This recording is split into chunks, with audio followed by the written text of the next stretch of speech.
d'abord David qui vous attend pour un débrief des dernières tendances et actus du Japon. Expositions, festivals, restaurants, événements, il vous emmène partout avec lui et on revient ensuite en France pour découvrir les dernières trouvailles de la rédac.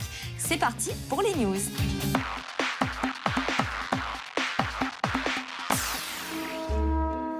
Konnichiwa, salut à tous. Aujourd'hui, nous sommes dans la préfecture de Nagano et je vous emmène déguster la poudreuse d'Akuba.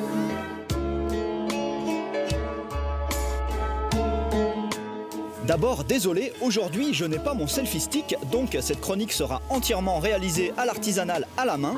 Nous sommes donc dans la préfecture de Nagano, qui se situe au nord-ouest de Tokyo. Il faut à peu près 1h30 de train Shinkansen pour arriver jusqu'à la ville de Nagano, qui est célèbre car elle avait organisé les Jeux Olympiques de 1998.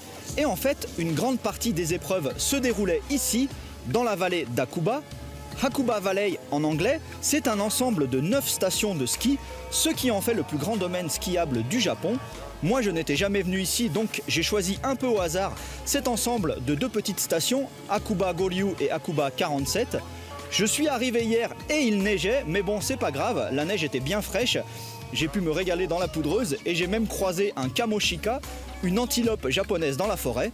Et aujourd'hui vous avez beaucoup de chance car la météo est bien meilleure.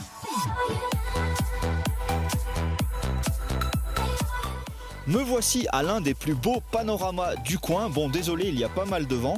En tout cas, c'est très mignon. Il y a plusieurs petits monuments bouddhistes et même une cloche porte-bonheur, comme bien souvent dans les stations de ski japonaises. Et quand on est là, on comprend vraiment pourquoi on appelle cette région les Alpes japonaises, car ça ressemble enfin à des vraies montagnes, comme chez moi dans les Alpes, avec de l'altitude. Bon, désolé, il reste pas mal de nuages, mais croyez-moi sur parole, en face là-bas, c'est le mont Goryu, qui culmine à 2814 mètres d'altitude, et plus au fond là-bas à droite, ça dépasse même les 2900 mètres, ce qui est très rare pour le Japon. En fait, ce sont même les montagnes les plus hautes du Japon après le mont Fuji, qui est un cas particulier. Et en tout cas, quand il fait soleil et que les montagnes sont gavées de neige, c'est un spectacle sublime.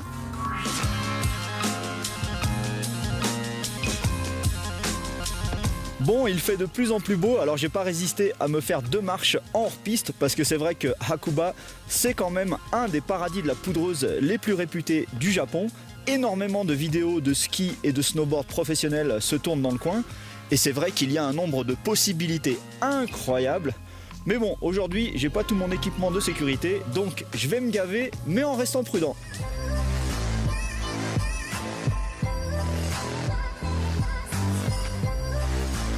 Voilà, c'était fabuleux et du coup pour une fois je n'ai pas du tout envie de retourner à Tokyo, mais bon c'est certain, je reviendrai à Akuba. Allez à plus, ja ne.